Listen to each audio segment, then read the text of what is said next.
शान्तिपूर्ण अभियानका नाममा नेपाल विखण्डनको बलात्कृत नृत्य गर्दै आएका डाक्टर सिके राउत पक्राउ पर्नसाथ केही मुसा प्रवृत्तिका व्यक्तिहरूले सिके राउतको समर्थनमा सोसल मिडियामा स्याल हुइयाँ सुरु गरेका छन्। सिके राउतले शान्तिपूर्ण रूपमै गतिविधि गरिरहेको र उनको यो गतिविधि अभिव्यक्ति स्वतन्त्रता एवं मानवाधिकारभित्रै पर्ने ती बुद्धिजीवीहरूको दाबी छ। अदालतले समेत सिके राउतलाई देश टुक्र्याउने अभियानका क्लिन चिट दिइसकेको हुनाले उनलाई राज्यले पक्रन नमिल्ने राउतका उपवाचिकाहरूले जिकिर गरेको छ। उपवाचिकाहरूको अर्को जिकिर के पनि छ भने सिके राउत असाध्यै विद्वान हुन्, बेलायतमा पढेर आएका डाक्टर हुन् र अमेरिकाको नासामा काम गरिसकेका वैज्ञानिक समेत हुन्।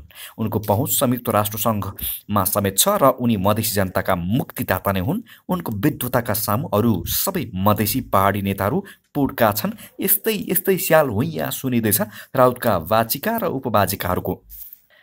पहिले सुनौ निलो स्यालको कथा। सिके राउतमाथि टिप्पणी गर्नु पूर्व निलो स्यालको एउटा रोचक कथाबारे चर्चा गर्न सान्दर्भिक हुनेछ। एकादेशको जङ्गलमा एउटा स्याल थियो। उक्त स्याल कुखुरा खोजी खान गाउँतिर पसेछ। एउटा घरमा रङ लगाउनका लागि ठुलो ड्रममा निलो रङ घोलेर राखिएको रहेछ। त्यसमा चिहारे हेर्ने क्रममा स्याल ड्रमभित्र डुबेछ। बाहिर निस्कँदा स्यालको खैरो स्वर पुरै निलो भयो र आत्तिएको स्याल शिकार नखोजी वासस्थानतिर दौडियो। बाटोमा त्यो स्यालको जम्का भेट बाघसँग भयो। बाघले उसलाई झम्टनुको साटो अचम्म मान्दै सोध्यो, त को होस्? त जस्तो निलो जनावर त मैले अहिलेसम्म यो जङ्गलमा देखेकै थिइनँ।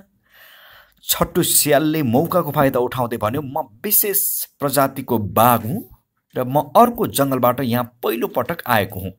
यति सुनेपछि बाघ तीन छक्क पर्यो। जङ्गलभरिका बाघहरूले भेला भएर निलो स्याललाई आफ्नो पुर्खा ठानेर सम्मान गरे। ऊ बाघकै उडारमा बास बस्न थाल्यो र शिकार पनि बाघले नै ल्याइदिन थाले। यत्तिकैमा एक दिन पल्लो खोल्साबाट एउटा स्याल जोडले हाउ हाउ हाउ गर्दै करायो। स्यालको विशेषता के हुन्छ भने कुनै कुनामा एउटा स्याल कराएपछि त्यो आवाज सुन्ने बित्तिकै सबै स्यालले पालै पालो कराउनै पर्छ र यसैलाई भनिन्छ स्याल हुइयाँ। खोल्सामा स्याल कराएपछि निलो स्यालले आफू नक्कली बाघ भएको कुरा बिर्सियो र उसले पनि ठुलो स्वर निकालेर हुइयाँ मच्चायो।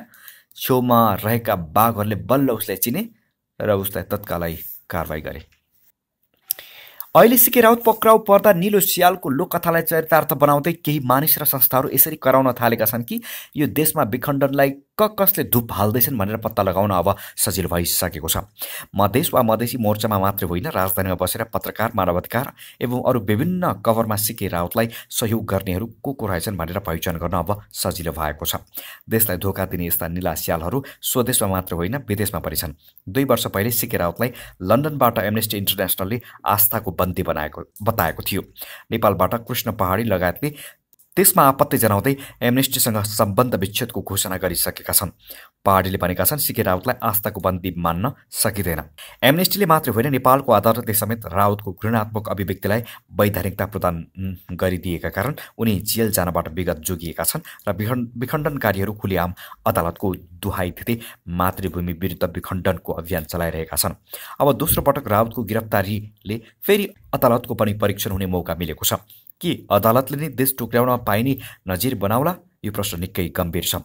नेपालमा रहेका युरोपेली सङ्घका राजदूतले बस नै रिजर्भ गरेर सिके राउतको दर्शन भेट गरेको समाचार विगतमा बाहिर आएकै थियो। अब राउतको गिरफ्तारीपछि पश्चिमाहरूको स्याल भुइँया सुनिन्छ कि सुनिँदैन त्यो पनि चासोको विषय बनेको छ।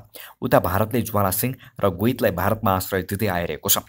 त्यही सशस्त्र समूहकै नारालाई मधेसमा गान्धीका नाममा प्रचार गरिरहेको सिके राउतको गिरफ्तारीपछि पनि अब भारतीय राजदूत रणजित रायले ज्वाला सिंहहरूलाई भारतमा आश्रय दिइराख्छन् वा नेपाललाई सहयोग गर्छन्, यो पनि सम्भवतः अब हेर्न पाइनेछ। सारांशमा भन्दा अब निलो स्यालको स्वर छुट्याउन मजाले पाइनेछ। अब चर्चा गरौँ सिके राउतका खोटा विचारहरूको। सिके राउतले हतियार नउठाएको र शान्तिपूर्ण रूपमा सभा सङ्गठन मार्फत गतिविधि गरिरहेको तर्क मुसा प्रवृत्तिका मानिसहरूले गरेका छन्। तर केही हतियार नबोक्दैमा जे पनि बोल्न र गर्न पाइन्छ त? बोल्ने कुरामा देशभित्रको कुनै कानुन र मर्यादा हुँदैन? अवश्य हुन्छ। जस्तो कि तपाईँले हतियार बोक्नु भएको छैन भन्दैमा मानिसहरू चोकमा नाङ्गै हिँड्न मिल्दैन। संविधानले स्वतन्त्रतापूर्वक हिँडुल गर्ने अधिकार मजाले दिएको छ, तर संविधान प्रदत्त अधिकार छ भन्दैमा तपाईँ गुप्ताङ्ग देखाएर हिँड्न थाल्नुभयो भने तपाईँलाई प्रहरीले पक्रन्छ र सामाजिक मर्यादा खलल गरेको आरोपमा सार्वजनिक अपराध मुद्दा चलाउँछ र थुन्छ। यहाँ संविधानले दिएको मौलिक अधिकार वा मानव अधिकारको तर्कले काम गर्दैन। अभिव्यक्तिको स्वतन्त्रता वा शान्तिपूर्ण रूपमा निर्वाध हिँडुल गर्न पाउने स्वतन्त्रता यसमा लागू हुँदैन। हिँड्ने विषयमा जस्तै बोल्ने विषयमा पनि यही नियम लागू हुन्छ। तपाईँले शान्तिपूर्ण ढङ्गले कुनै महिलालाई वेश्या भन्नुभयो भने तपाईँमाथि कारबाही हुन्छ। मैले शान्तिपूर्ण रूपमा वेश्या भन्ने अभियान चलाएको हुँ भनेर तपाईँले छुट पाउनुहुन्न। लोकतान्त्रिक देशको संविधानले अभिव्यक्तिको स्वतन्त्रता त दिएको छ, तर अरूलाई फिरिङ्गी भन्न पाइने, वेश्या भन्न पाइने र इत्यादि भन्न पाइने अधिकार संसारमा कुनै पनि संविधान वा कानुनले दिएको छैन। मङ्गल ग्रहको कानुनले त्यस्तो अधिकार दिएको छ भने उनी नासामा काम गरेका वैज्ञानिक दावी गर्ने डाक्टर सीके राउतले जानुन्। बहुजातीय बहुसांस्कृतिक देशमा एउटा समुदाय विशेषलाई फिरिङ्गी, बाहिरिया इत्यादि भन्ने अधिकार कुनै पनि सभ्य समाजमा हुँदैन र देशमा अभिव्यक्तिको स्वतन्त्रता सम्बन्धमा सामाजिक सद्भाव बेथोल्ने वा छाडा एवं अपमानित कुरा बोल्ने छुट सीके राउतलाई त के, सीके राउतका हजुरबालाई पनि छैन। केपी ओली वा अरू कसैलाई पनि यस्तो छुट दिइनु हुँदैन। महात्मा गान्धी र शान्तिको नाम लिएपछि जसका विरुद्ध जे पनि बोल्न र गर्न पाइन्छ भन्ने हो भने यस्तो विधिशास्त्रका आविष्कारक वैज्ञानिक सीके राउतलाई अन्तर्राष्ट्रिय अदालतले प्रधान न्यायाधीश बनाइदिए हुन्छ। यस्तो विद्वानलाई अमेरिका र बेलायतले आफैसँग नराखेर किन नेपालमा पठायो होला? उनलाई आस्थाको बन्दी भन्ने युरोपेली सङ्घका राजदूतहरूले उनलाई किन युरोप युनिभर्सिटीमा गेस्ट प्रोफेसर बनाउन नलागेका होलान्? यसको कारण हुनुपर्छ कि जातीय, साम्प्रदायिक एवं कुनै समुदायको विरुद्धमा घृणात्मक अभिव्यक्ति दिँदै हिँड्ने राउतको बौद्धिक स्तर सभ्य देशहरूले जाँचिसकेको हुनुपर्छ। अङ्ग्रेजहरूलाई थाहा छ कि अङ्ग्रेजी जान्दैमा विद्वान भइन्न, किनभने उनीहरूको देशमा अङ्ग्रेजी जानेकाहरूले नै अपराध गर्छन्।